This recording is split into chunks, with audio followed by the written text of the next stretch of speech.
Hola, bienvenidos a todos. Gracias por estar aquí con nosotros esta noche. Esto sería la charla El Sonido y el Cine con el invitado Brian McOmber. Ahora va a hablar la coordinadora de cinematografía digital de la universidad, que se llama Raiza Centeno. Hola, bienvenidos a todos, buenas noches. Estamos muy contentos aquí para presentar con ustedes al profesor Max Alper y a Brian McOmber, que pues con la charla de nosotros del sonido y el cine. Thanks for having me. It's our pleasure. I'm really excited that we're able to do this because I know the students are yearning for some interesting, new ideas that otherwise they'd be able to get in person. So we got to provide as much as we can, and doing these virtual talks is obviously one way we can get directly into everyone's homes, and not just the students, but anybody interested. So that's, it's all about accessibility here at Atlantic. So I'm really excited, and I'm very thankful for you sitting down with us this evening. Where are you located right now? Right now I'm in Santa Cruz, California. Santa Cruz. But I up until recently, I've been splitting my time between LA, Los Angeles, and Connecticut, Middletown, Connecticut. Gotcha. Middletown, Connecticut. Cool. That's where I'm from. Gotcha. So LA being just more, closer to work and things like that. Yeah, I don't feel like I needed to be there. It was just a friend offered me a great space, so I have like a nice house with a recording studio I can use, and it was hard to pass up, so that's why I went to LA. There you go. Well, I hear they make movies there. They do, yeah. But nowadays, like, you don't really need to be in those places anymore. Exactly. I mean, I could see if you were like an actor going to auditions all the time, or a director, a writer pitching shows, LA would be a good place to be. But nowadays, doing especially music for films, it seems to me that if you can work creatively and remotely with musicians and collaborate, we're all doing that. We kind of been forced to do that now, but it's something that I've done in the past before. Just collaborate remotely. Yeah.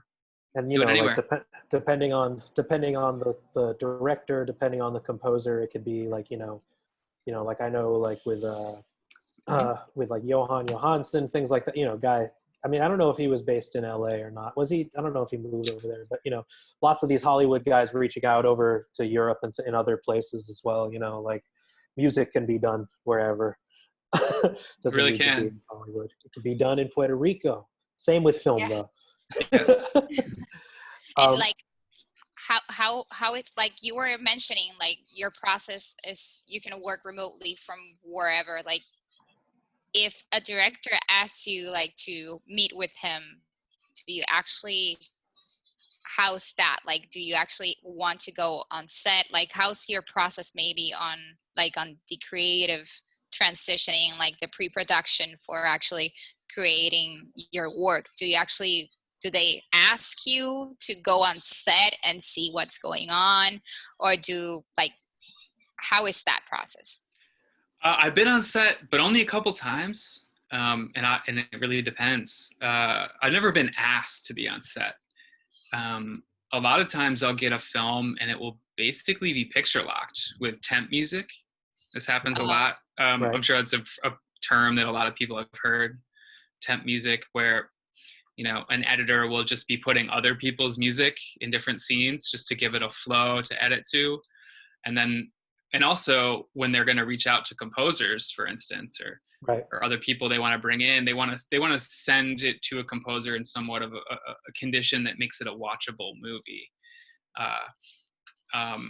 to try to convince us to work on it. Because if I get a great film, even if it's just put together with temp music, I'll get an idea of what the film is, and that can make me really excited to want to work on it or not. But in other cases where it's going off a script, it's a little bit harder, because for me to know if I really want to do something based on a script, because oftentimes the script doesn't necessarily become what the movie is.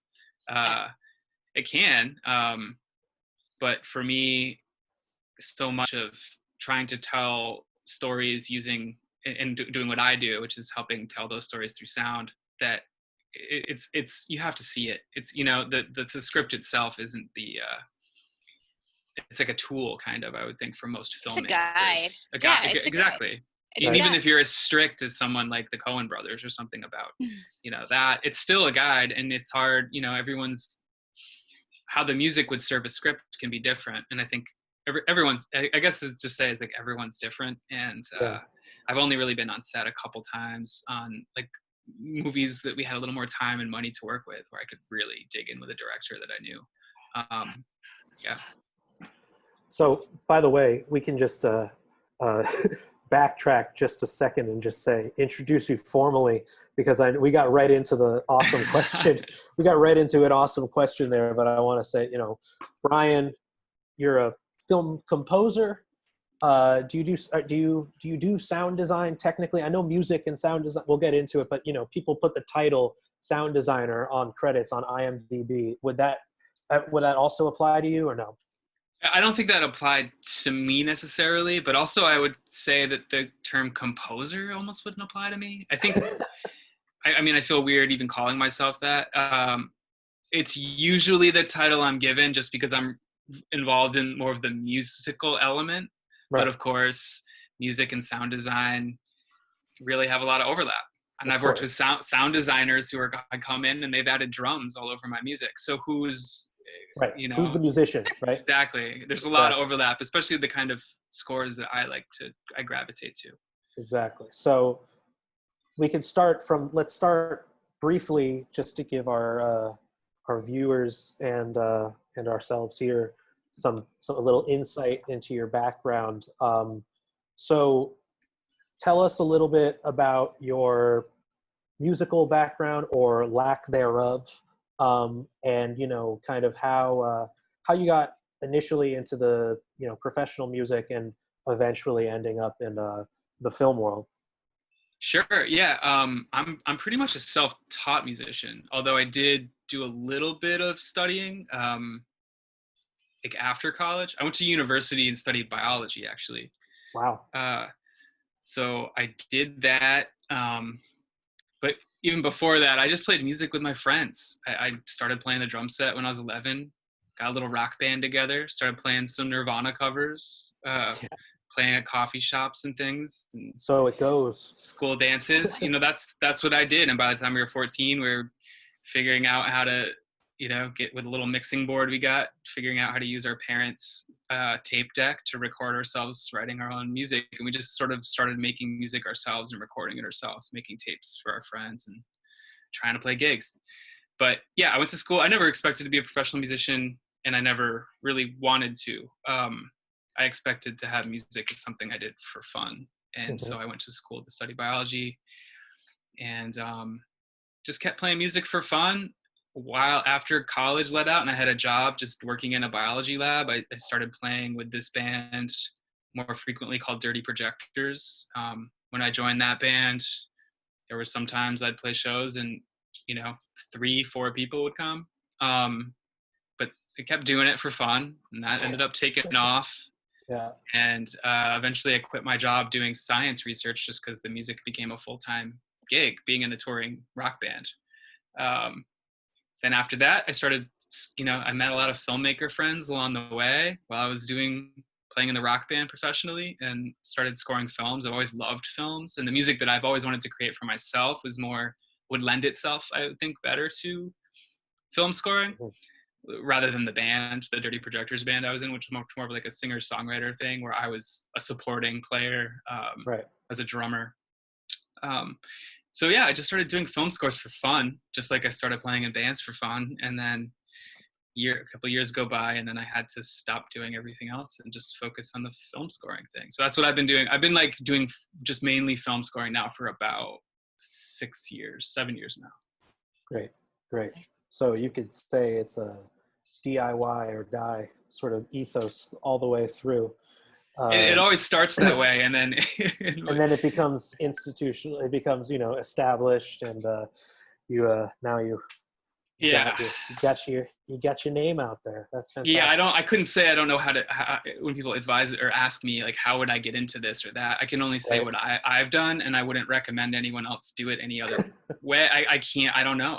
This is just the way that I did it, and I feel really like, privileged and lucky to have, I think, just run into some people by chance. The first filmmaker I worked with, I was sitting next to her on a plane on a way to a gig.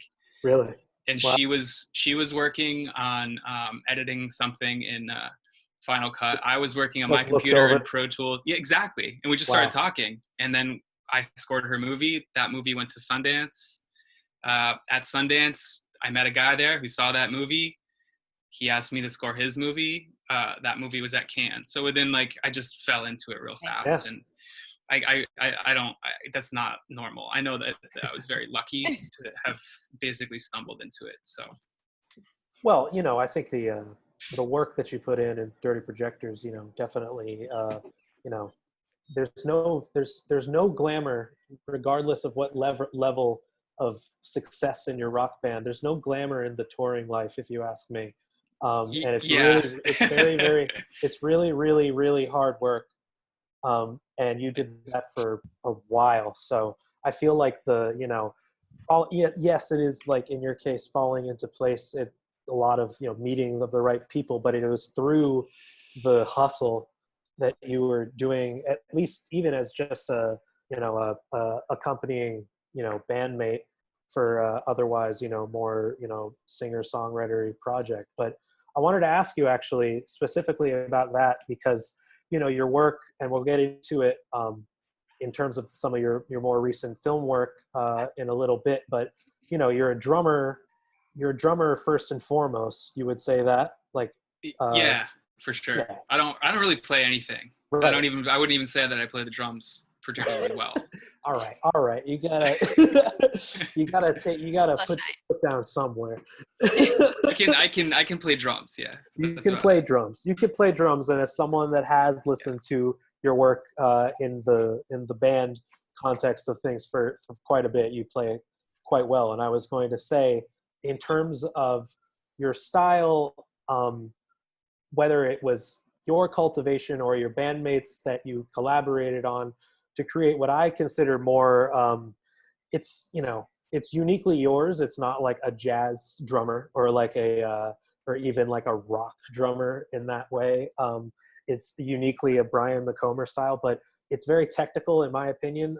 In a lot of the, I'll bring up New Attitude as an example of just something that, is a great pop rock song, if you ask me, you know what I mean? But your drums are working in different layers that, in my opinion, play very well much into what I hear your thematic style of film composing now, which is even if it's just a right hand, left hand, right foot, left foot combination of polyrhythms, there seems to be maybe not improvisatory style, but aliveness to it that feels very real. You can, I hate saying going back to African hand drumming polyrhythms, but I mean it feels very much live and in the moment and improvised to some extent, so wondering how much of that style that you developed with the band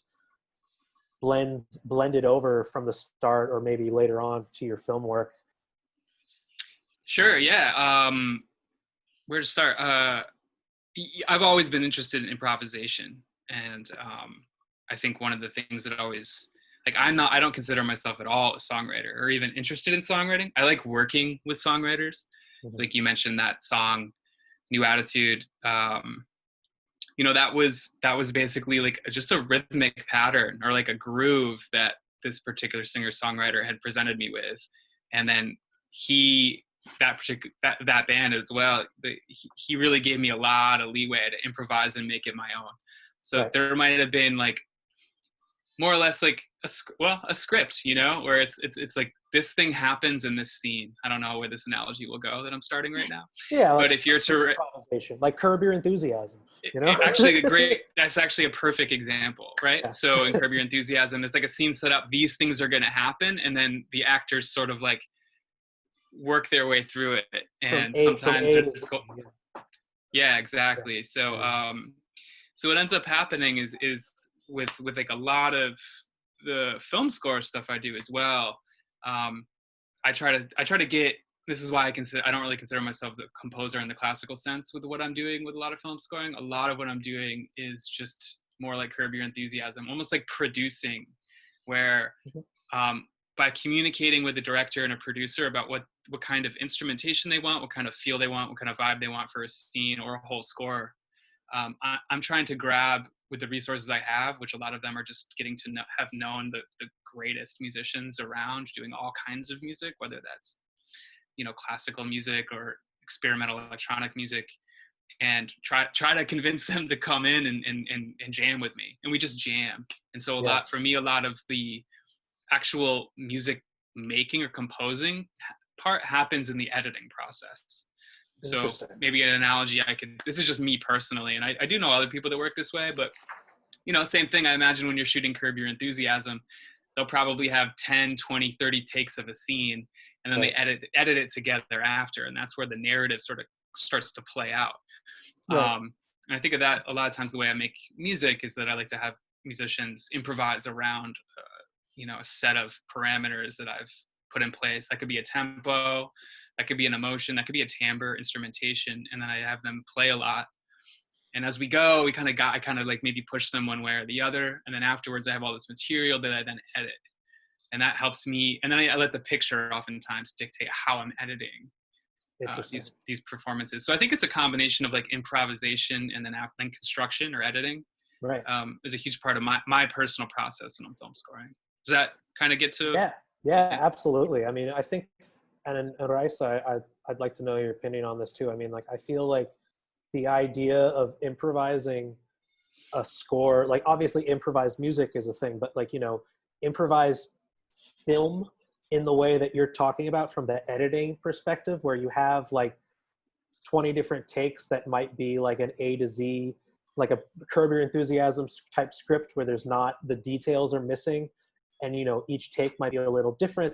And this goes even with fully scripted stuff where there will be differences in takes and performances each time.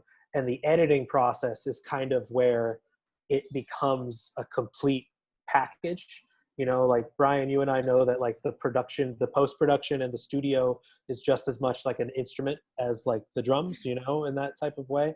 Yeah. So, I mean, like, I feel like, Bryce, I want to know, because I'm not a film and definitely not a film editor type of person. I mean, the idea of like using the editing station as kind of like, I don't know, I feel like, it feels almost just as, if not more important than the shoot itself. Like, there's a saying like that the editor, I don't know how to translate it in English, or if I'm like paraphrasing, but the editor is the last man on the whole production. Like it goes, you murder the script by shooting it, basically. There's a lot of things happening. The vision of the director, the producer says, no, we have to cut this. So the whole vision that it started in the script, once it comes to the editor, is something else entirely. And that's what we kept mentioning before. Like for Brian, you mentioned that you don't base your work on the script, because when you get the picture lock, it's something else entirely. And what happens exactly that is in the editing room. What happens there is like there could be like a 1,000 reasons why the film did not turn out as the first cut or the first vision that the director had. And it is part of the editor to show the possibilities of how the story can go. Because maybe the vision that the director had and the way he shot certain things and the way he wanted the actors to show their emotions, or how he wanted them to portray a certain dialogue. And even, yeah, I think that's exactly it. Like how they want to portray the emotion, that's what the director does. He directs the vision and the emotions that he wants to portray, but it's part of the editor to guide the audience through that emotion. And I think that's the beauty of the editing room, because there might be an improvisation. And I have heard of a project of a professor of mine, that he actually wanted to create a film, a feature length film, improvising. And he said, like, just the way that Brian like talked to the musicians and said, hey, these are the parameters, this is the emotion that we want to achieve in this scene, go crazy.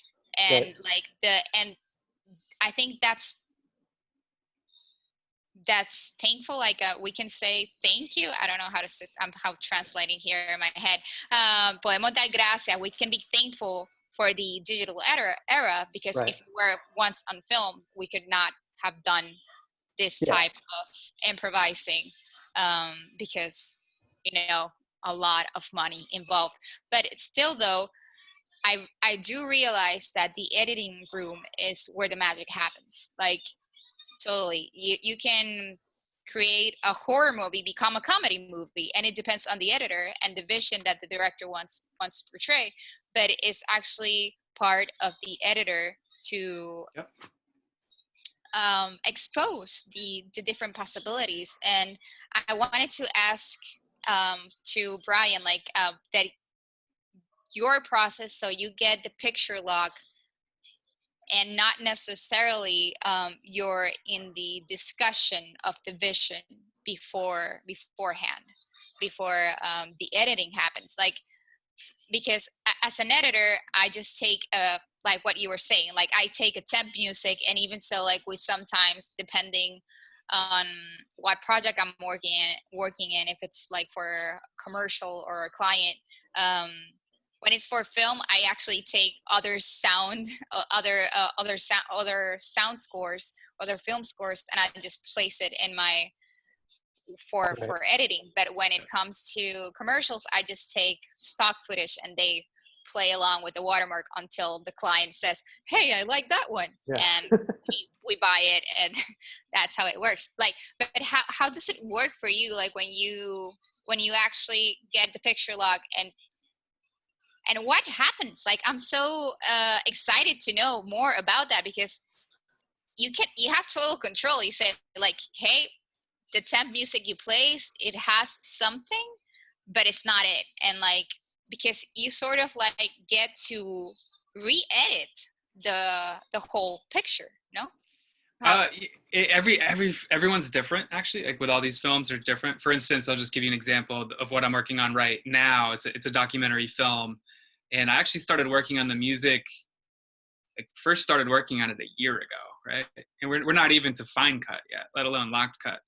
But and by working and starting a year ago, I mean just like maybe giving some like thematic ideas, like, or maybe making 1 or 2 pieces of music a year ago, letting them have it for a while, seeing if that works, keeping in touch with the editors who, as they get more and more footage, the film is being shot, it's a documentary, they have to go out in the world and collect more footage. So there'll be a shoot that happened in January. They'll give it to the editors. Editors are tweaking a couple segments, send it to me, with some temp music in it. Maybe I write 1 or 2 songs or themes that could then be used throughout the film. And it's very much like a give and take process, where I'm working on little bits and pieces of the music while the film is still coming together in the edit, while footage is still coming in. That's kind of where I'm working right now on the film I'm working on. So but it does get messy at some points, where it's like, I just spent time doing, like really kind of tweaking the timing of a piece of music and the melodic theme of a piece of music that's going to be for this scene. And then that scene totally changes, or maybe that scene is thrown out, Right. Yeah. So this is why with this kind of film, this is a bigger film that has much more of a budget and many people involved. And so with that film, I'm expecting that most of the music I write for it won't even be used. However, on a smaller, maybe independent budget film, or something that has to be done really quickly, like you mentioned, clients maybe for commercials, I don't unfortunately, I don't do that as much. But with that one, it's kind of like, it's sometimes better or easier for me to get a picture lock, or at least something that's at a fine cut stage. So I'm like, okay, I know that this piece of music is going to be here. It's going to be about this long. I know what this piece of music is. And I kind of just like, I'm tasked with almost ripping it off. And which leads me to one thing that was really interesting about like certain composers. There's this sort of like open secret, I think, in Hollywood, where all of the composers are suing each other at any one time, because like, not all of them, but many of them, because they're like, other people's score is getting tempted in. I know Johan Johansson, for instance, who's a very famous film composer, Max, we were talking about earlier. He towards the end of his career, he refused to even look at a score that had temp music in it, because of what happened to him, where, you know, he had a piece of temp music from another composer who, you know, they're colleagues, they know each other. And he's asked to rip off this piece of music, and the director's like, no, it's not as good as the temp. It's not as good as your friend's music that I temped in. And eventually, like, keeps trying, and eventually they just decide to license this piece of music from this other composer, Max Richter. And that made him ineligible. I was going to say between Johan and Max Richter. Right. And that made him ineligible for an Oscar on this score for this one movie. And furthermore, they'll sue each other, because then it's like Max Richter's well aware at that point that Johan Johansson is actively trying to replace his score.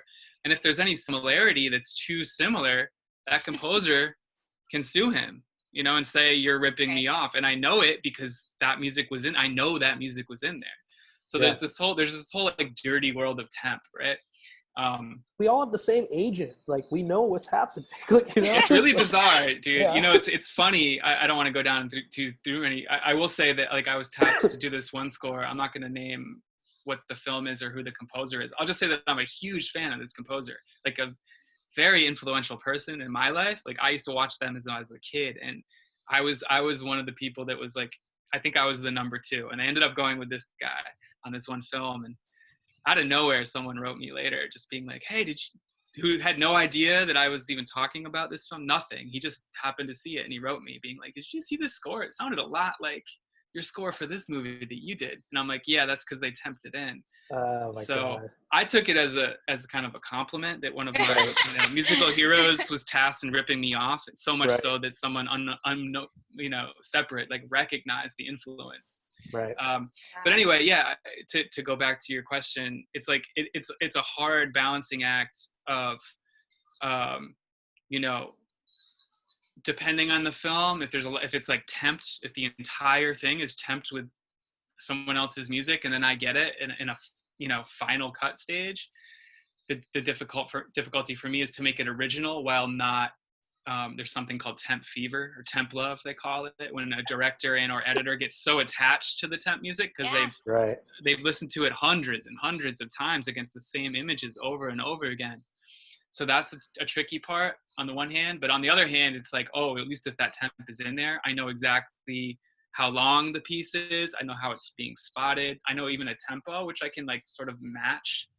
So I can think of tempo, timing, if there's structure to it, if it's like a sort of pop song of sorts that has meter and tempo, I can match the basic structure. And then that gives me like a template of sort of to work on, to then like fill out with an entirely different set of instruments, entirely different musical, theme, melody, harmony, texture. I can read, and I feel comfortable in that enough to make something totally unique.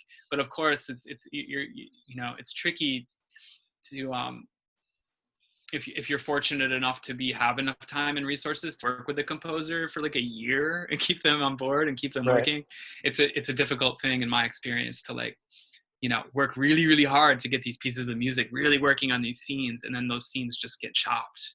Right. Or like either thrown out or just chopped so much that a scene that was 3 minutes is now like 30 seconds, and the whole development of the piece of music you wrote now isn't there. So I don't know. It really depends on the situation, and each one presents a different set of problems and a different sort of set of conveniences, I guess. It's like you sort of have to just be able to let go, knowing that, you know, at the end of the day, even if it's like your baby, like the number one, the greatest thing you've written for screen in your career, like it might get chopped, you know, like if, or someone doesn't like it, you just have differences in opinion. That's happened to me too, where I was like working on a piece of music. I remember I was just like so into this one piece of music. I was actually like, I actually was like emotional. I was like, this is so good. This piece of music is working so good. I love it so much. And I just showed it to the director and they're like, I don't really like it.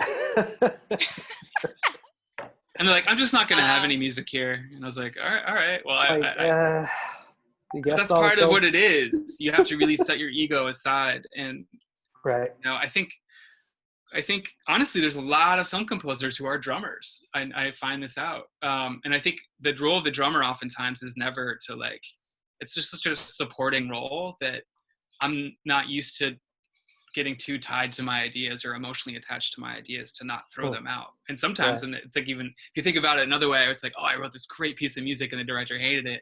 Well, that's just an opportunity to use that great piece of music for something else. Yeah, exactly. Now it's just maybe I'll use it for myself, my own solo album. Exactly. No, for real. You probably have so like a terabyte of B-sides just of every project you've been working on. Like, you know, I 100% do. Yeah. And then I could give those to editors and they can edit to them. Like you're talking about, right? Where I could just like, there you go.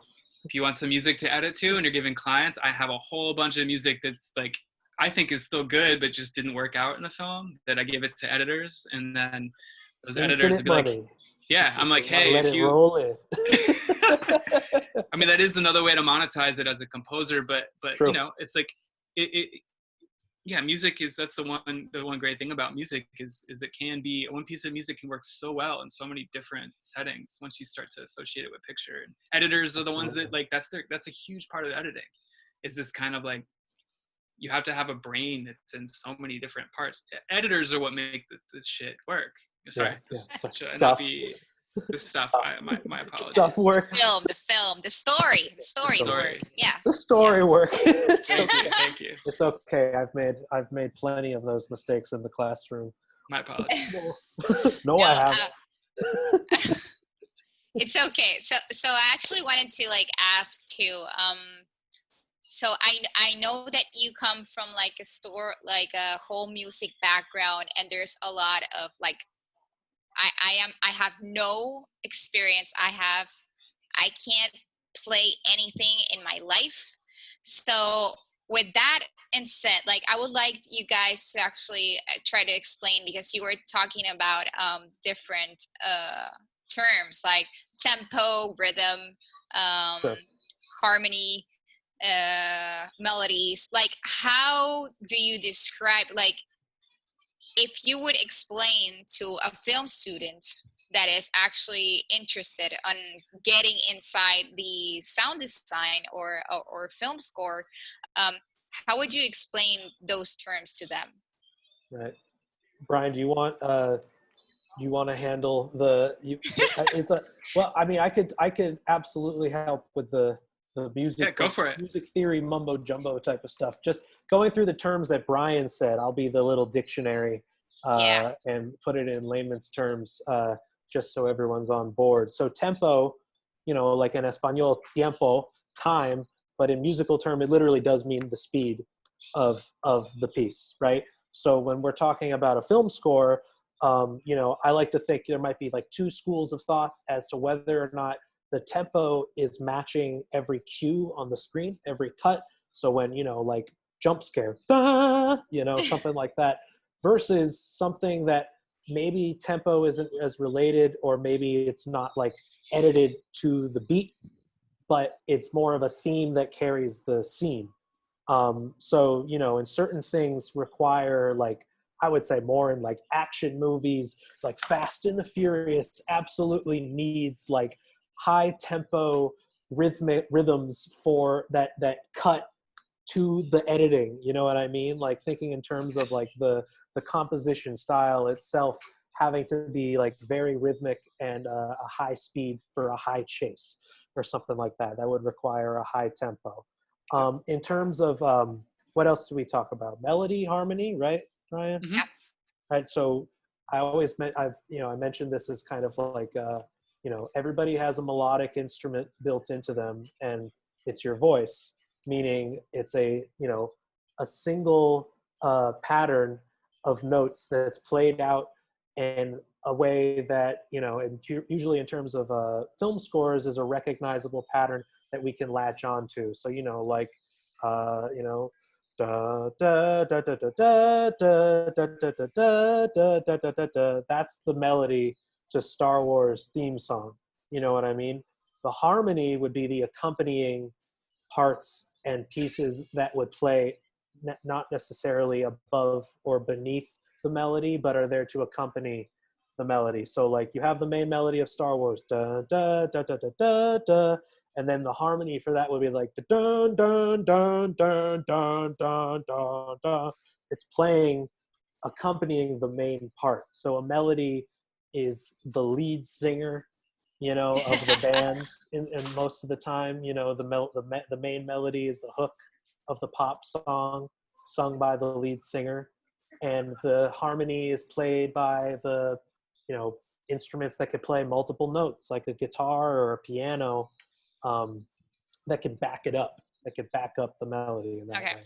And the tempo is the drummer usually. The tempo is dictated by the drummer. The tempo is absolutely dictated by the drummer, unless they're not good.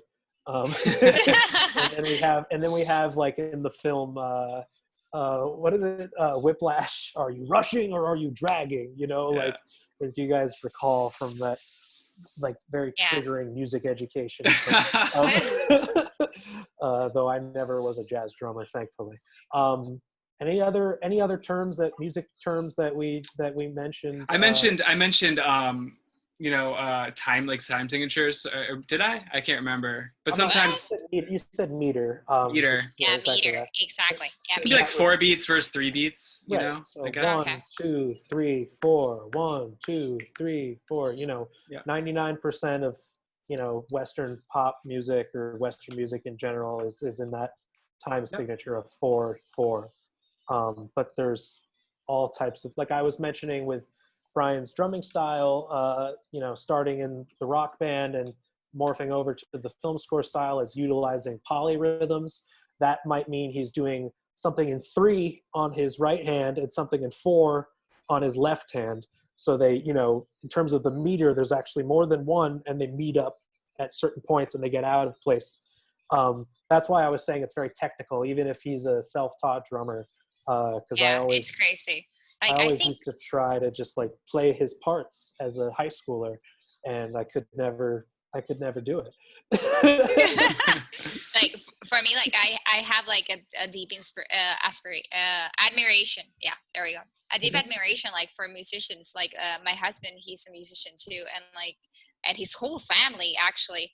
And like, it's just crazy for me, like how what you just said, like the difference on like splitting your brain basically on like trying to get this rhythm going and like trying to do like different meters. Am I saying it right? At the same time, it's like what, like I can't even like I can't. And but I actually, what I was actually wanted to ask you is like, you were mentioning something, Max, about how the tempo on Fast and the Furious is like this very upbeat, very fast tempo, and when it comes like how you get to edit on the cues and like you edit to the tempo, but talking about editing. But then when we talk about another type of genre film, like in the case of Brian, that he is not actually focused on Fast and the Furious and like action movies. Not yet. Not yet. But yeah, like how is that process for you? Like, because I watched It Comes at Night, and like. Good segue.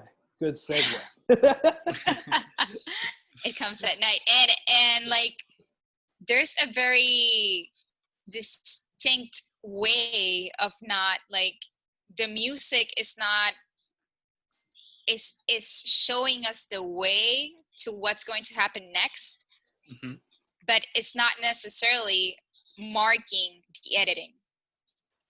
So can you talk a little bit about that process? Because you already mentioned your process.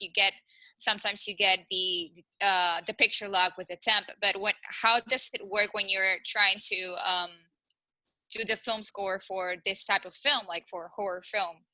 And just to mention, It Comes at Night, horror movie that Brian scored, just so filling everybody in case they don't know. I don't know if you guys want it, like, should we play the teaser? Yeah, maybe let's how about we use this as a way to lead into Brian's work directly, because we're at about the halfway mark, since we've did a lot, we've talked a lot about the the theory of film scoring, literally music theory, but also like implementation. But now we can get it to the specific subjects, talking about It Comes at Night.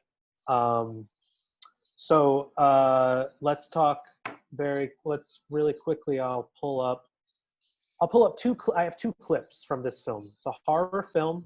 Came out what year, Brian? 2017? Yep, 2017. 2017, right.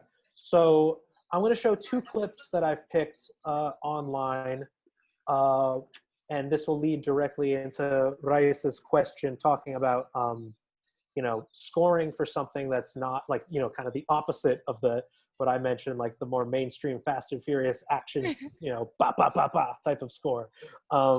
It's more like creeping dread. Exactly. Like this. Exactly. Fast and the Furious is pa pa. Exactly. But I picked two clips. I showed you one of them already. The second one I chose because it actually is kind of a contrasting style compared to the first one. The first one's definitely the dread.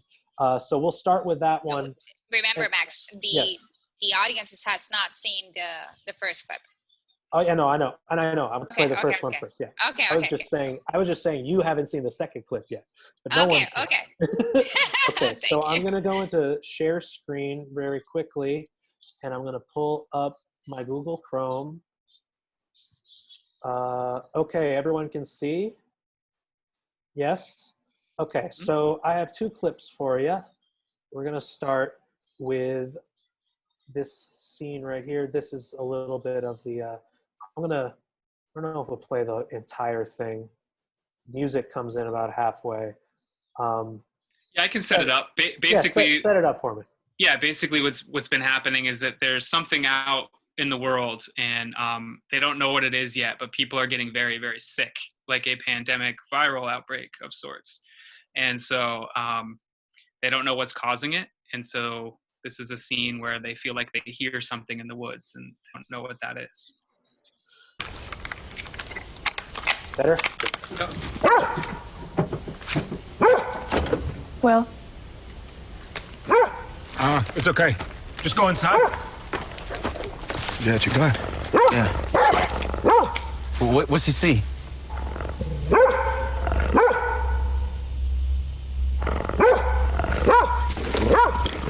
Go inside. I'll take care of stuff. Hey, stop. What's he see? I said go inside. Stanley. Hey, settle down. Travis! Stanley! Travis!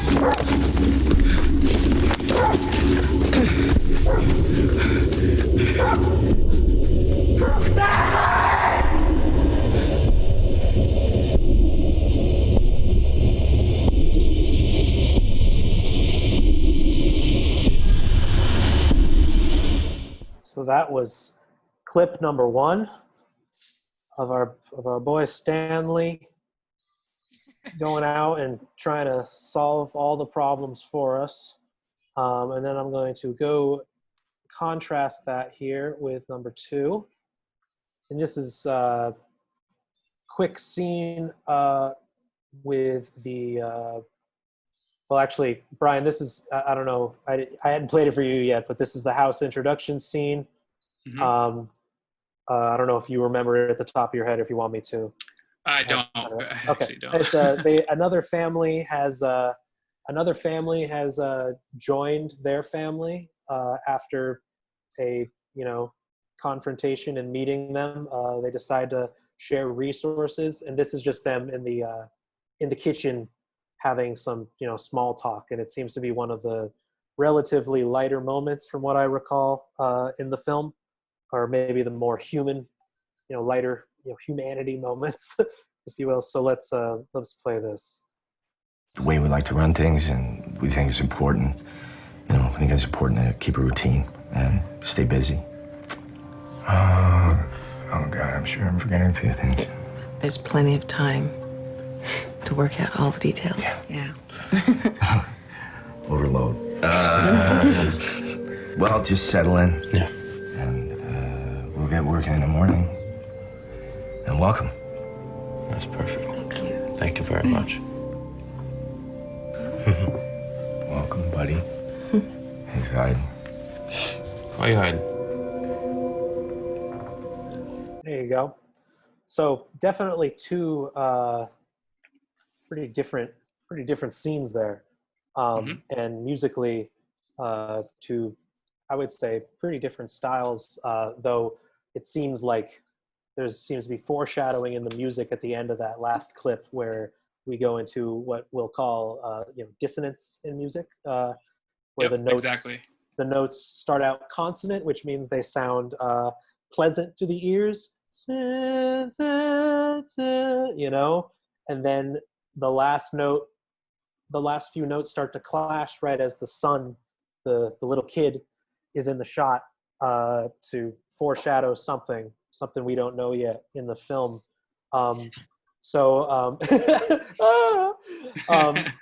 this is great. Because let's start specifically with Rais's initial question of composing to video that's not necessarily about the cuts, but more about the energy, the emotion of the scene as a whole, how one composes for it. And then after that, I'll ask you some more musical specific questions, but starting with the idea of like this capturing an emotion throughout a scene, and rather than having every cut be a new sound or maybe a new part, Yeah.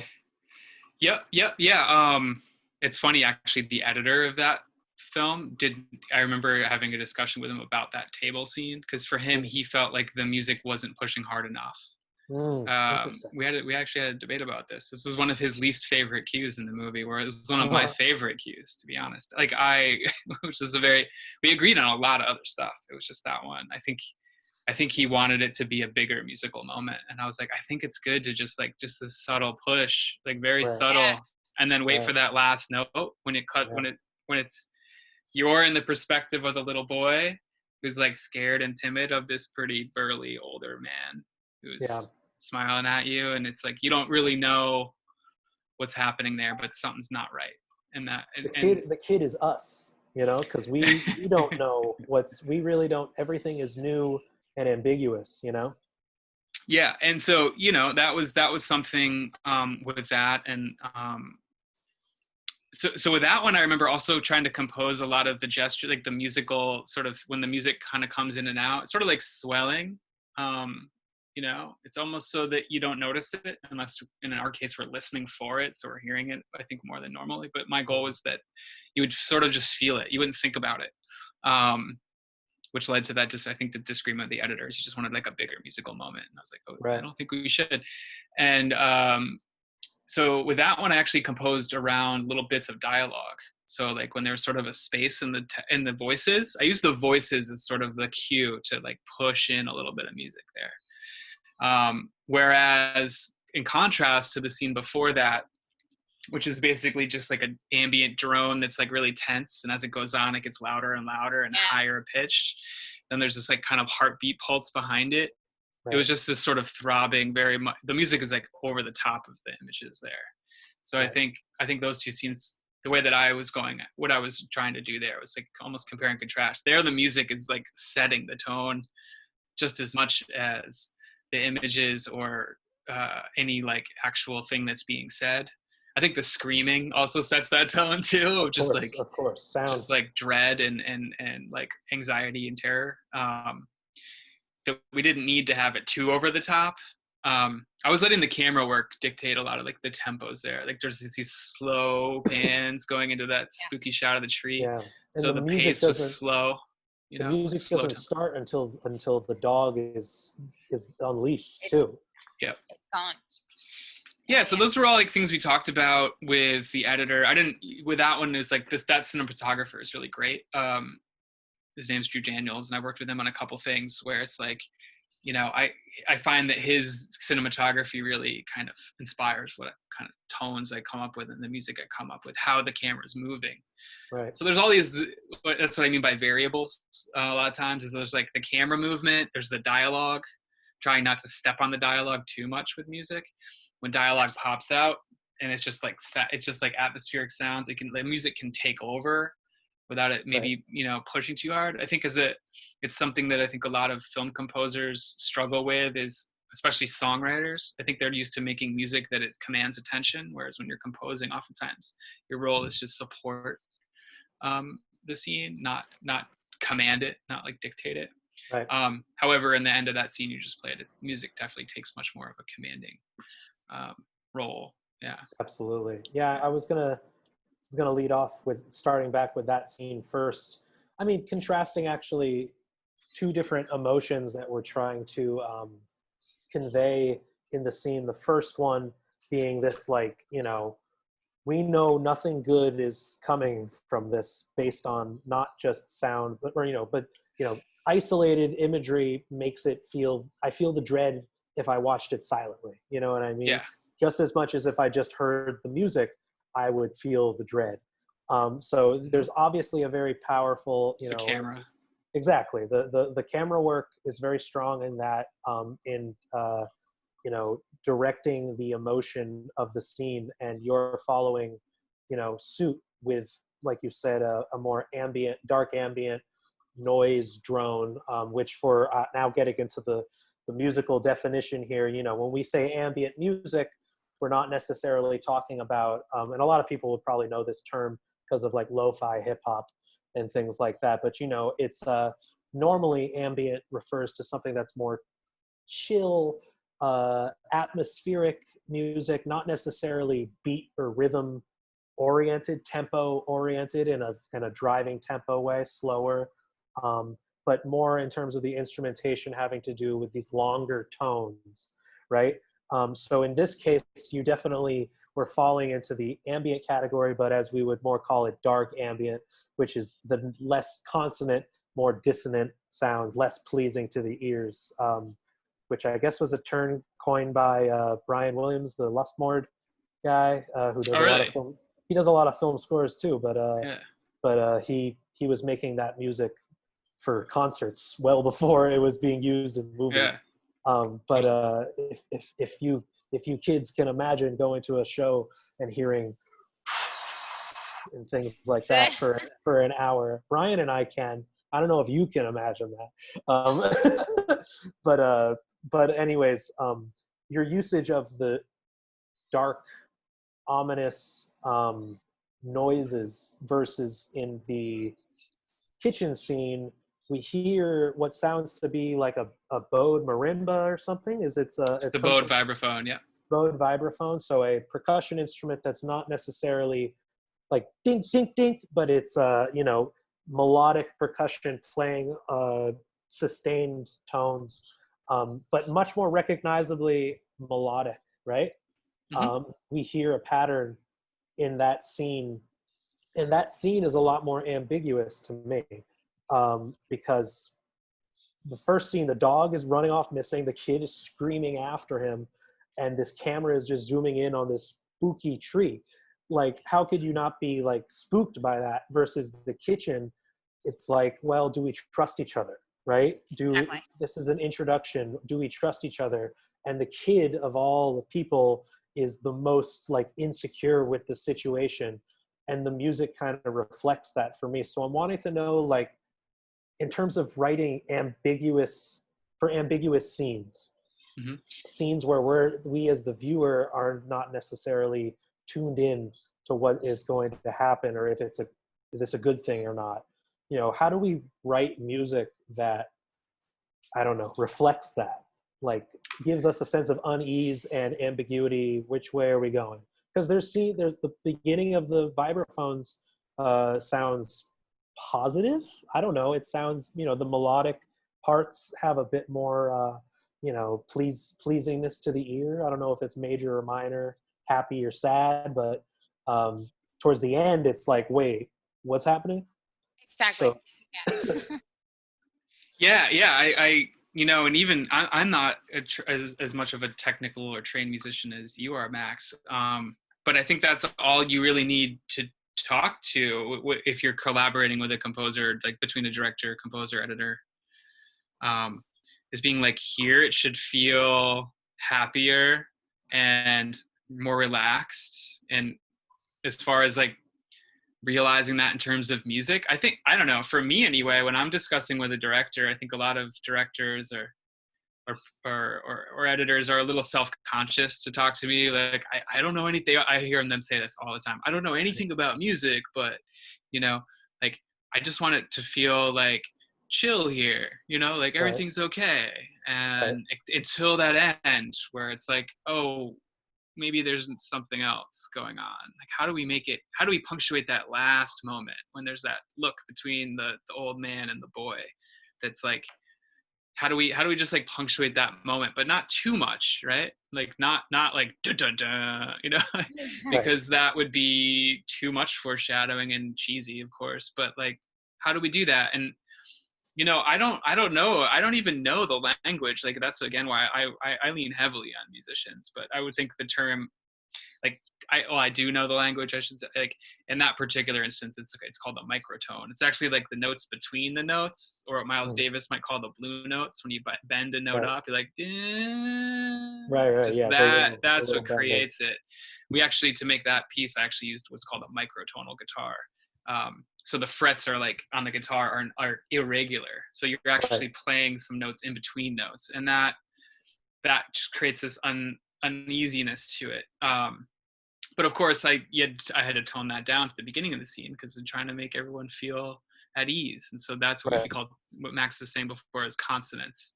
That's like more of a technical term too. But I think it's just sort of like, if you're working with a musician who can kind of manage that, it's enough language to just say like, it should feel like chill and like good and positive here until this moment. And to really kind of like, in film and in film music, we call it spotting. Like, where exactly, it just means like where exactly certain beats happen. Beats as in like points in the scene where we should feel this way or that way. Right. I guess that sort of answers that question, right? Yeah. From the non-musical zone. I would also say, like, one of the things, there's like, I don't know what this quote is attributed to. It's attributed to some composer. I don't know if it's Hans Zimmer or what, but he said something along the lines of, writing the music is the easy part. The hard part is understanding the director from the perspective of a film composer. So like, if I was a director talking to a composer and I said, I want it to sound chill here, I want it to sound positive here, what does that mean? Right. Because that can mean different things to different people. Or another note I'll always get is like, I want it to sound more emotional. And I like, it's so hard to know what that means, because what is emotional to one person might not be emotional to another. Right. Yeah. So it was a lot of discussion to try to like figure out where those beats were. Like, where does it feel chill and good, and where does it change, and how hard to push in either direction. Yeah. Right. That's what that movie was all about.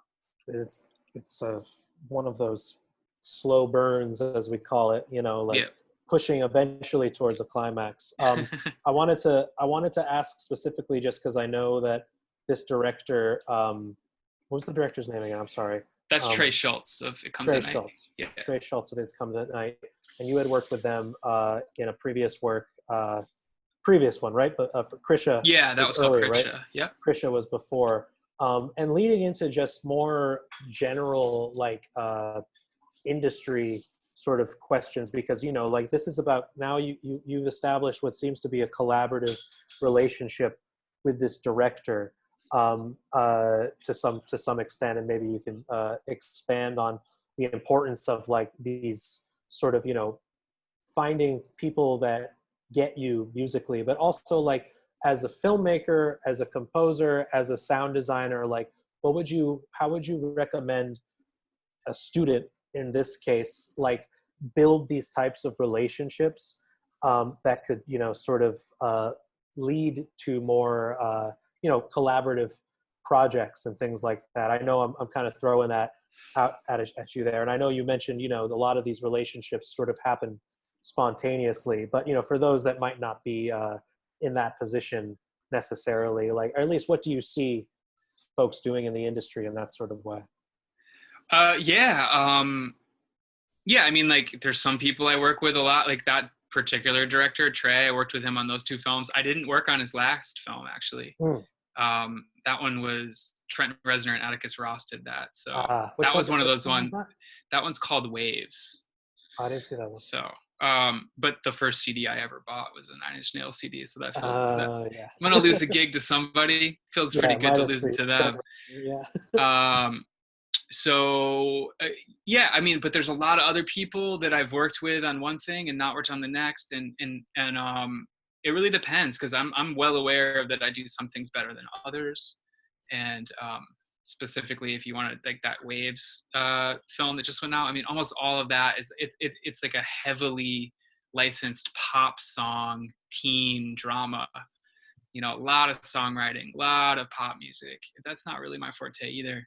Right. But I would say, like, for me personally, building collaborative relationships is just based on, like, I'm just speaking on my own personal behalf here. I like working with directors who are challenging themselves and challenging me. And a lot of times that means, falling on your face too. And I would say that with, from a director's standpoint or something, it's like, depending on what resources you have and who's around you. In the beginning, I would assume most people, when they're making a movie, they're just trying to make it happen with the resources they have. Try to find people that you vibe with and that you can at least communicate with and disagree with, and not make it personal, because it's really hard, especially when everyone's pouring their heart and soul into a project. If you're a film composer and editor and a director's written a script about a very personal, very traumatic story, and how can you feel comfortable disagreeing with them or feeling good about that, and then together working through something, especially when it's really personal and dealing with heavy topics maybe. But yeah, I just like, if you're a director looking for a composer, reach out for those musicians around you that you're friends with. See who those people are. If you can develop a rapport with them, have good conversations, develop a common language.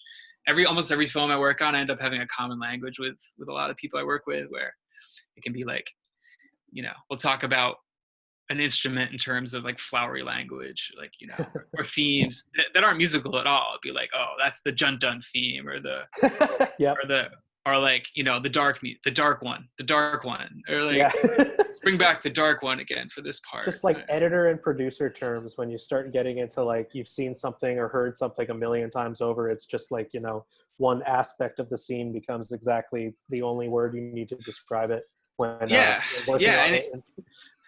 Absolutely. It's great to have people that you collaborate with and keep working together. And there's historic collaborations that go forever. Like the Coen brothers always work with the same composer almost all the time. Right. And, that's Carter Burwell. Yep. He's their guy. But I he's even lost. I was going to say Darren Aronofsky and Clint Mansell, because they went to college together. Right. Yep. And that just goes to show for the students watching, like, you build whoever's around you. Exactly. You build these relationships now, and you never know where they're going to take you necessarily. And you can, ride the momentum that you guys have as artists, and can take you in a lot of interesting places.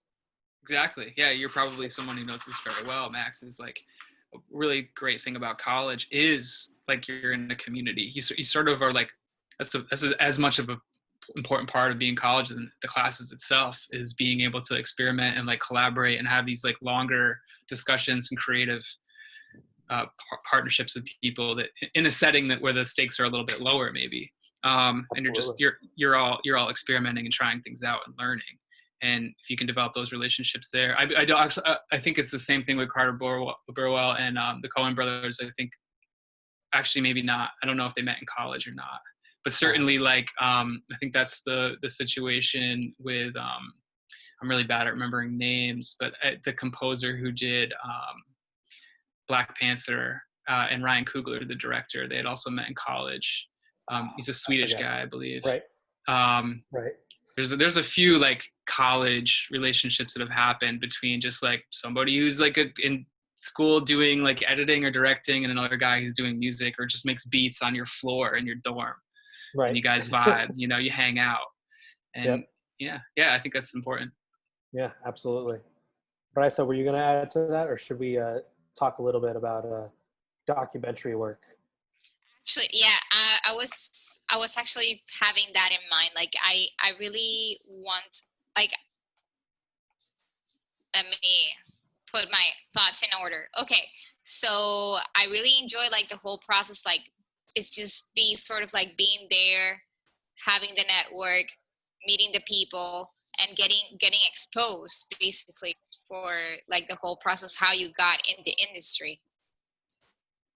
Like, how was, like, I know that you already mentioned all the rapport that you become, but like, how did you find these people? Like, was it because you didn't go to film school? So how does it work for you? Was it because of the whole rock and roll side that you were touring and it sort of like landed to you? Like, how did you get yourself in these positions where you actually met, or was it your friends?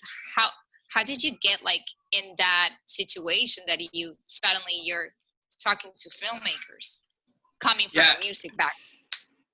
Totally. I think it was just coming from a music background and talking to young directors making movies for no money, like little ones, you know, and them asking me and me saying yes, even though at the time there was no money, you know. The first couple years that I was doing film, like maybe even the first 5 or 6 things I did, I made no money. I was doing other work. I was painting houses on the side. Or it was the same thing with the band, by the way, in the beginning. I was working in a biology lab as a job to make money, which is always what I thought I would do to make money. It's like, I have a gig, I make money doing this so that I can do this other stuff for fun. And that also allowed me to take chances on a lot of things and people. So I don't know. I that's why I feel a little bit ill-equipped to discuss like how you're supposed to get in the industry. I don't know that my story is like a typical path. It was just meeting filmmakers, being like, cool, let me know if you need any music for your movie. Like, them sending me a movie and then me being like, this is cool, I want to help. How can I help? In the case of It Comes at Night, that director, when he sent me Krisha, which was his first movie, he actually made a short film of Krisha. This guy just emailed me out of the blue. I had never heard him. We don't have any mutual friends. He just saw a movie I did and liked it, and he emailed me and he sent me a cut with temp music. And I watched the movie and I was blown away. And I'm like, I don't know who you are, man, but like, how can I help? And that started a relationship. Awesome. Yeah, that started that relationship. Another thing I would say, like, this is also from my personal experience, is like, you know, what I did is when I had a film at a festival, and that first film I ever scored that was at Sundance, I just went, you know, I went and I watched a lot of movies and I talked to people, and, you know, it can be a drag to feel like you're networking sometimes, because that's what it is. But you know what? Everybody's there doing the same thing. But I will say is like, maybe I was wide-eyed and maybe a little bit, you know, overly eager or whatever. But in the beginning, and I'm sure that rubbed a lot of veterans the wrong way. It's like, I'm like reaching out to directors, being like, hey, you know, I like your work. Can I help in any way? Yeah. But that's part of like the whole thing when you go to film festivals. Like, you know, I am here, I'm available, and making yourself available to all these people. So yeah, that's why university is great for that, because you have an excuse. Exactly. You're there together doing the same thing. So collaborate with as many people as you can within your circles, because you can sit together. Maybe not right this second because of COVID, but like, you know, that being in a room together and being in proximity with people is really important. Not necessarily being like, oh, I love this filmmaker in Japan, I want to work with them. Right. That's fine and good and all, but, you know, it might be, and I'm not saying don't reach out to that person if you like them, but kids reach out to me all the time, like young students who are finishing up their degrees and this program or that program in music or film, and sometimes I'm able to help them. Sometimes I'm even able to take them on to help on a project I'm working on if they're willing to, like, perform a task. Maybe I just need them to edit something, or maybe I just need them to, like, do something. I try to help them out more than not. I can't, and but I do refer them to other. I'd be like, hey, this director I know was doing a short film who I think's really talented, and this composer reached out. Why don't you guys do something? I think it's that. Yeah. Just kind of like getting your feet wet, getting out there, trying things, and not getting too emotionally attached to only doing your own stuff.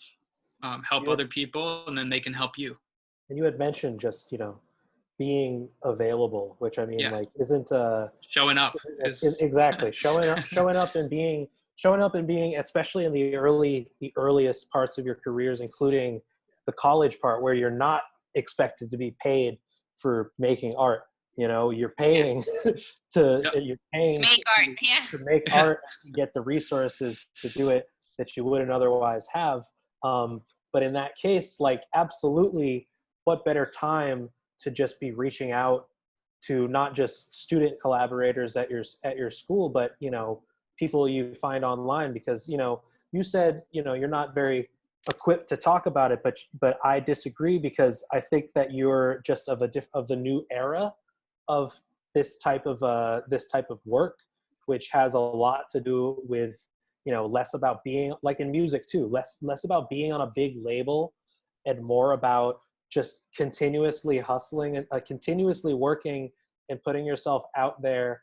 And like, you don't have to think of it as networking, like you said, because that feels like a drag, having to show up to festivals to just like pitch yourself in that way. But I mean, be a person, be social, because like, these people are more than likely going to share the same interests as you if you're at the same film screenings and talking about the same type of film scoring and have the same interests in that way. You'll find out who your tribe is. You all see the same movies. You get out of that movie you just saw. You hated this person, hated it. This person loved it. You can talk and be like, I love that. I hated that. Well, we probably aren't going to get along, or maybe we aren't going to want to work together. I don't know. Yeah. You find someone else, you love that movie, they love that movie. You're like, oh, and I love this part and this part. And you guys can like start, I don't know how many relationships I've started exactly that way with people. And then like 3 years later, maybe I'll see them at another festival and be like, yeah, remember we saw that movie? And then like, yeah, it's funny, I'm making something like that. So, it's a lot of that stuff, and trying to not be super cynical about like, please hire me, or like, please work on my thing. I'm making something. I want you to work on it. And I don't have that much money, but you just, and that's why, again, college and just like your community, the people that are around you right in front of you are the ones that you should try as much as you can to make things with.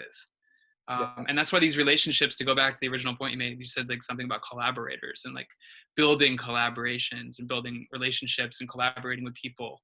That's how it starts. And what better place to do that exactly is at a university. University is not going to teach you how to make it in the film industry, but they'll give you, you'll learn some things along the way. But more than anything, it's like those relationships and collaborations that start there, I would say. But universities set you on the path. It's what you do with the knowledge. Yes. Yeah. But that's like, I think that's the important part, like what relationships you set out, not only, well, obviously in the university, but also when you set out to go to these film festivals, and like what type of rapport you want to create. Like how did you get yourself on documentary? Like, I know that it's a very specific genre for itself, like even though like documentary is like a whole new world, and it turns out that the type of documentary that you're working with is very controversial. And so like how did you get yourself in that place, like trying to work with documentary, and also like the whole process, you mentioned it before, like it depends on how's the budget, and Yeah, totally. Well, I've only really worked with 2 documentary film people. Yeah, it's it's the same director for Documenting Hate and 16 Shots, right? Yep. And I'm also working on his film now. That's what I'm doing right now. Another one. Right. So we know it's going to be heavy because those 2 are heavy. This one's very heavy. Coming up. But yeah, the other one I worked on is I've done 3 things with her as well. Penny Lane. We did a movie together. The first one I did was called Nuts. And the second one I did was called The Pain of Others. And the third one I did with Penny was called Hail Satan. So I've only really worked with these 2 film directors on documentaries, but I've done 6 documentary films now because 3 of each. Yeah. And so these have been like recurring collaborations with these directors. And the Penny, for instance, the first movie I did with her was called Nuts. And it was actually like a parody of a documentary film because, and that's what I loved about Penny's work, is like she loves toying with the idea of the genre. Because oftentimes if you watch like a Ken Burns documentary, it's like, oh, we're learning about someone's reading us reading us the dictionary kind of and informing us. It's like putting images and sounds to something that happened that's true. And of course, that's not accurate at all. Right. It's all narrative. And so the reason I saw Penny's film called Nuts, and without spoiling it, if any of you ever wanted to watch it, it's about a guy who in the 1920s claims that he can cure impotence in men by putting goat testicles into them. And in the process of promoting his snake oil sales and like all these other like fake cures, he accidentally more or less like introduces the entire United States to country music, becomes a pioneer in radio, a pioneer in advertising, a pioneer in politics. He's sort of like a proto Donald Trump in a lot of ways. He's a salesman whose ego ends up making him a larger than life figure in all these ways. But the way we told this story was through misleading people deliberately. And I remember being at a festival and them talking about documentary film music, and the composer saying something along the lines to which of like, when you're doing documentary film composing, you want to make sure not to be too misleading, as like you want to like accentuate the truths that are trying to be told. And I was just like at the film festival with that movie Nuts and with Penny Lane, and just being like, that's exactly the opposite of what I'm doing with this film. I'm trying to deliberately mislead people emotionally using documentary films as a front. Right. And so that being said, that's how I got into documentary film. That was working the first one you did. I don't think that my segue or my opinions on are different. Since then I've done like more normal documentaries. Like Hail Satan is a normal documentary, right? It's like, these things are happening, we're showing how they're happening. But using music in the documentary form can be, it's just different. The most way it's most different to me personally is like, there's a lot of talking going on all the time. Almost all the time it's talking. So the music itself has to kind of be stripped down a lot more and take a back seat even more. Whereas if you watch like horror movies, for instance, oftentimes the music is taking a front seat. It's like instructing you. It's beating you over the head sometimes of how to feel. It's trying to scare you. It uses a device. Whereas a lot of times documentary, it's like sitting behind things and sort of like used to set just a tone and not really do anything. And you want to watch out with certain instruments and things like that could interfere with the voice. Right. Like, Like if we were like, for example, talking about in comparison to something like Nuts or Hail Satan, which has less news related and more like these individual people, or this story that's lesser known, that's being highlighted in one way, compared to the work of when you were doing Documenting Hate for PBS and 16 Shots for Showtime. Those are dealing with much more current events that are out in the open in the news, and how, like, going on from expanding on Rais's question, like, how do we approach this musically without, and it's a tough question, I know, but, how do we approach these topics musically without trivializing there's obvious things not to do, right? You were saying certain instruments to avoid. Like if we're watching this, like a technical, that's like a technical thing. Yeah. A technical thing, but from a musical standpoint, like it would be weird to watch this march in 16 shots of a Black Lives Matter protest, and it's like a saxophone melody. Like that would be weird in that part. A certain instrument or a certain theme doesn't match a seriousness of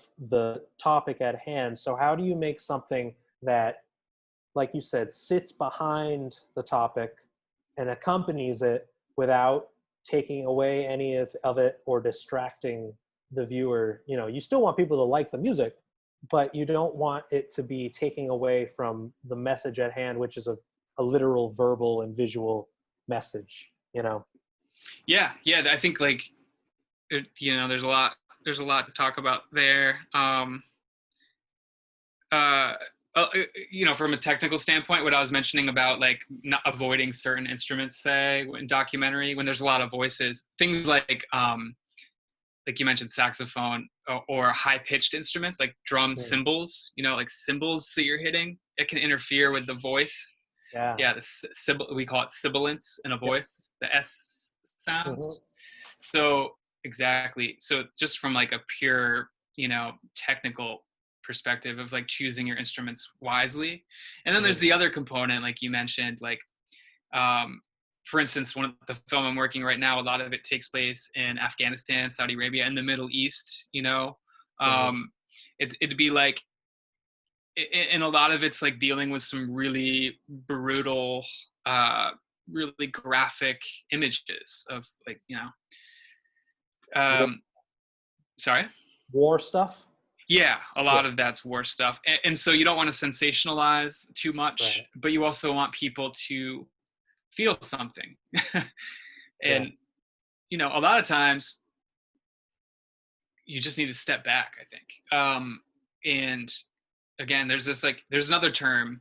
I'm sorry if I'm jumping all over the place here, but there's a term in film scoring called Mickey Mousing, where in like a cartoon, for instance, if you ever watch like old like cartoons, Tom and Jerry or the Roadrunner, it's like every single movement there's a musical point to it. Right. So it becomes humorous at that point.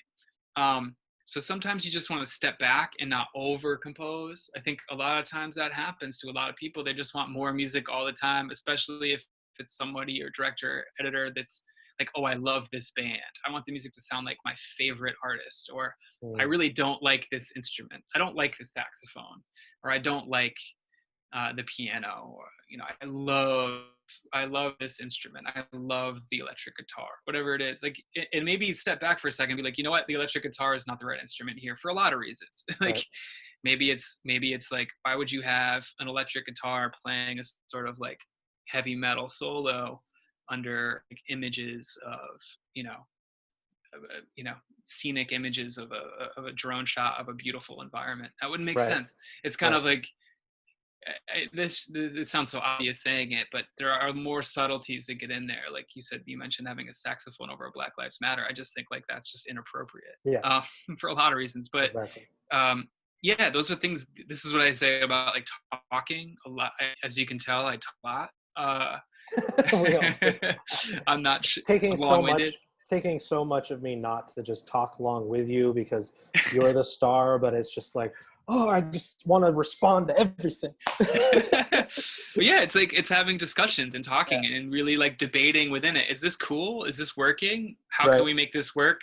How would this, especially if you're dealing with images of violence or like really sensitive images, like of the protests that are going on right now, like think about that and discuss it. And don't just let your emotions take over in that moment. That's like the most difficult thing, and it takes a lot of time and reflection.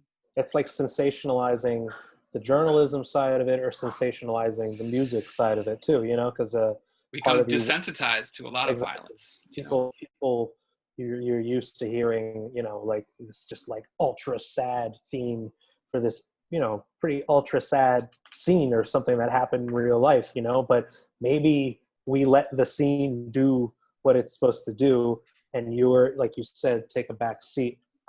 That's great, because I think that's right. That's, you know, you said that was too hard a question for you. You got it right on the money with that. We could obviously talk forever about that, but I think like you said, take a step back. Don't over compose, you know, and that could also go for video editing too. You know, it's like these ideas. Oh yeah, too many cuts back and forth. If there's like three people talking. That's called padding. Yeah. Oh, it is? Yeah, there's a story. I think that's how it's called. It's like padding. You're padding too much, like the scene. Yeah. You're cutting unnecessarily. Yeah.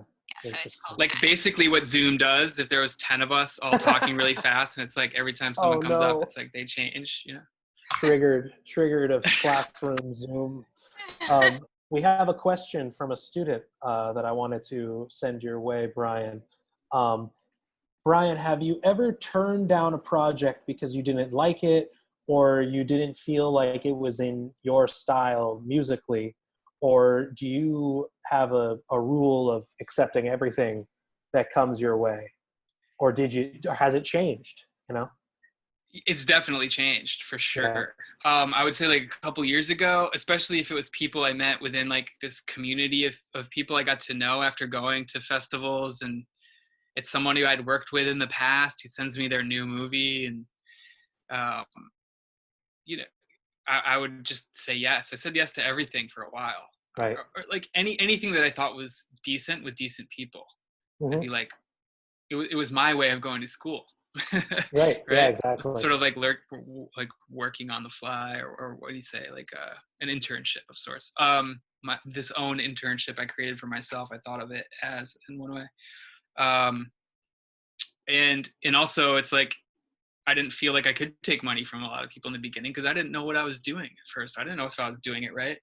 And but yeah, now I definitely do. And there's a lot of reasons why I would say no to something. One is just like I don't feel like I have the time to really do it justice. Like I've taken on things where it's like somebody really wanted me to score something and I knew I only had like a month of time, or maybe even 3 weeks of time, and I would pitch them an idea of like, okay, I could do one thing. If like I have this idea, maybe it's just solo acoustic, like classical guitar, like that's it. Real simple, you know, like some Paris, Texas kind of real simple.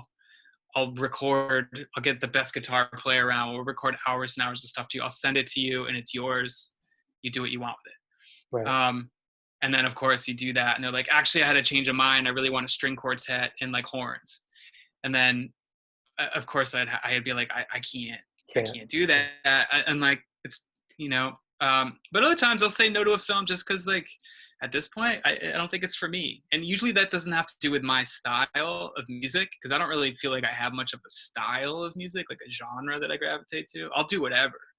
I like the challenge of trying to make different kinds of music for different kinds of films. But, you know, I wouldn't do I try not to do films that I disagree with. If the politics of them are weird, especially when it gets into documentary.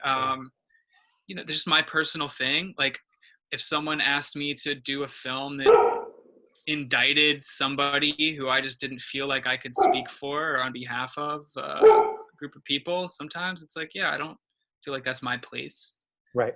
To jump in. It's weird, you know, being a film composer is weird because like, I don't know, I did a film a few years back where they just wanted it to be authentic Japanese bunraku music, which is like a 15th century or 16th century traditional classical style of Japanese chanting. And, you know, obviously I'm not going to do that. I'm not.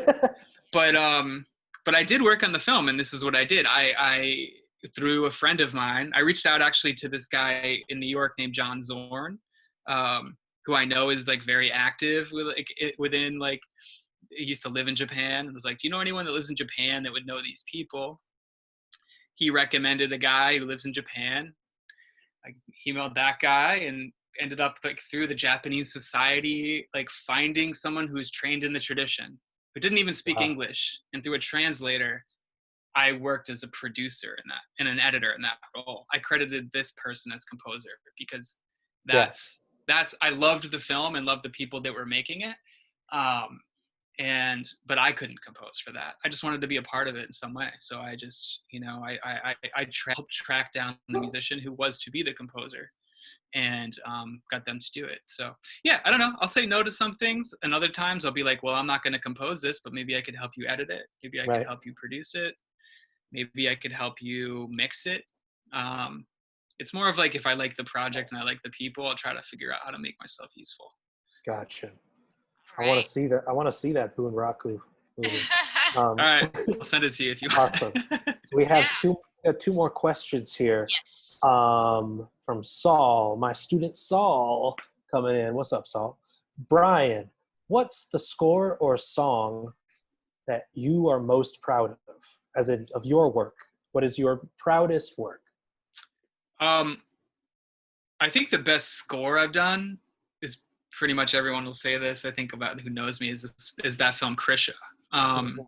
Spelled Krisha, which I made with the director. I'm gonna make links in the chat too, and send it. Yeah, we'll have a resource for this. Yeah, that one was one I did real fast and just in a panic, in a frenzy. It was one of those moments where I just felt like I was in an outer body experience, just kind of like music was coming out of me, and I didn't have any time to edit myself, and it somehow worked out. There's a reason why it did work out in the end, which was a series of like, it kept getting extended. I won't go into all the details, but I think that's my favorite score that I've done. There's a couple other ones that are very different, but that one's like, I think, the most original, and just like where music takes a front seat in a film that I think is very unique and done in a very DIY spirit. Totally. And yeah, I think it's a film that I'm the most proud of overall. Fantastic. And then we have another one right here. Anonymous is here. Anonymous attendee. Ooh, Anon. What score for a film of recent years have you really liked? Let's say, I'm going to expand on this. Give me three. Give me three films in recent year, I don't know, past decade, that the music, either as a film lover, just like, wow, love that score, or as a composer, be like, that was really inspiring. Not just like, I want to take this cue, but like, this makes me want to make better work myself. Yeah. I mean, the one I think is also, I think most people would say this as well, is certainly like Mika Levy's Under the Skin score. Mm-hmm. Was that 10 years ago? It's approaching that. Just the simplicity of it. It's also the bane of my existence in a lot of ways, because like I've had to rip it off so many times that like it's just temp. It's like the same temp scores get used over and over and over again. And like I said, when I find out someone else ripped off my music, I'm always like, my approach is that's a high compliment. If someone could see a score, not know that my music was temp, that someone else did, and still be like, I heard you in that. That's like a high, that's just my personal take. So anyway, I've had to rip off Mika Levy's scores a bunch of times. And I'm sure like some people would hear that, because it's just like, that score was so good. It was so effective, so simple. So like, this was Under the Skin. I'm just repeating. Have you seen it? No, I haven't actually. Yeah. You should watch it. There we go. All right, two more, buddy. Two more. So that's 3 other film scores. Or composers, like working right now, because I mean, composers, because that could also be, make it a little easier for you. Yeah. Well, certainly I like Rob Lowe, who goes by Likens. He's working on not Rob Lowe, the actor, just so everyone knows. Yes. Robert A. Lowe is this composer's name. He's working on a film right now with the director, same director. I've worked with that director on another film. and so he's working. He's doing Candyman with Jordan Peele too, right? Yeah, that's the one. Well, that's directed by it's made by a director named Nia DaCosta, who I worked with on another film. Who's great. But so Rob's doing that. But producing it or something? Sorry? Yeah, yes. Jordan Peele's producing it. Nia's directing it. But yeah, Rob is somebody who especially when it comes to like, you know, synths and things, modular synths I've used. He played on the It Comes at Night score for me a little bit. He's played on a lot of Johan Johansson scores. Yep.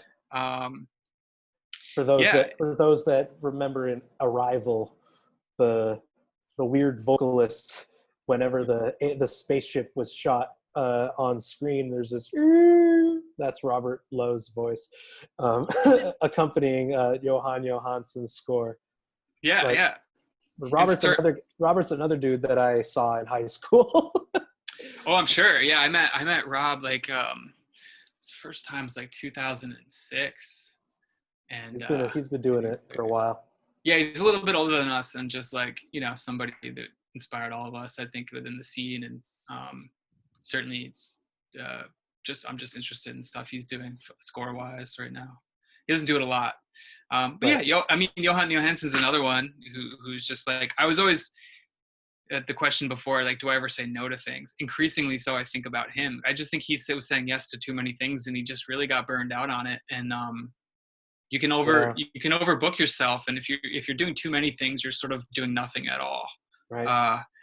But I also realize how hard it is to say no when you feel like it's so great. Every one of these opportunities is so great, and I'm just feel really honored to be able to make music for movies. And how could I say no to this opportunity? And in the end, if you don't say no, sometimes you're doing everyone a disservice.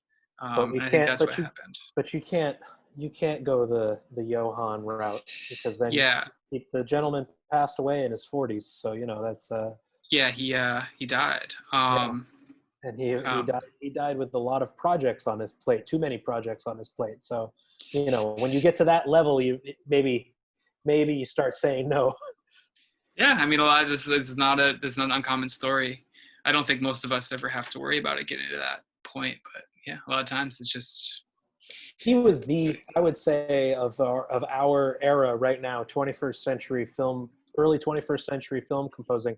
He's kind of, I believe, Johan brought us into the like post John Williams and post Hans Zimmer sort of film score world, where we are hearing more ambience, we are hearing more synthesizers and you know, non-classical instrumentation, if you will, though anything could be classical music or whatever.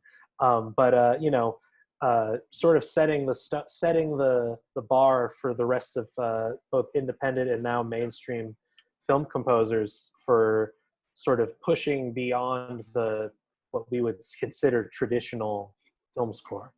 Yeah, exactly. Absolutely. I don't know I think that was it for questions. We only had 3. And we asked you a bunch too, and that's actually perfect timing. Yeah. Yes. Like we had more questions, but they were cut off when the Facebook Live got shut down. Yeah. Well. But still, it was perfect timing. Still perfect timing. Yeah, absolutely. It's been great. It was really awesome to be with you, Brian, and like everything you had exposed. And I think there's still like a lot of subjects that we would love to and expand on the themes and like the whole situation. Like I know that we touched about how did you got in the industry, how's the process of actually having the whole picture, and then like trying to work through the flow. And I think it was really helpful. I hope that every student and every viewer that were here that enjoyed it too. And I know that I got a little bit out of it too, and sharing some thoughts of like not only about the film side, but also like exploring that other side of sound and the whole. I think we should definitely try to do this again and get more in touch, like in the whole storytelling kind of part. Like I know that we touched under the surface of like how is your process of like trying to tell your story through through sound, and I think it's really interesting and amazing, actually, trying to tell a story through sound. And actually, I think it would be very interesting for the next time that we could actually have this, that you can actually play us like a scene that you love without the film score, and then actually and tell us about it and like try to walk us through what would you do in that type of scenario. Like yeah, that. Sure. It's like that the Fact magazine has the Against the Clock, where they give you 20 minutes to make a track, and we just watch you on YouTube live doing that. Oh wow. I agree with Raisa. I would love to just see you in the zone, watching and performing to picture, seeing how the process for a scene comes together. Because I mean, I for one love to learn by seeing experts doing. Yeah, I'm the same. I'm a bit very very much like watching people make things. Yeah. Yeah, next time that'd be cool. Next time in Puerto Rico. Yeah. Yes. Awesome. I want to come back to Puerto Rico for sure. You shall. Yes, that's right. That's right. Thank you, Brian, so much for joining us and sticking around for the full 2 hours. I can't believe it lasted that long. Of course. It did. That's Thanks awesome. for having me. Yeah, I can talk forever. It's part of the gig. Part of the gig. All right. Thank you so much. Thank you, guys. Bye.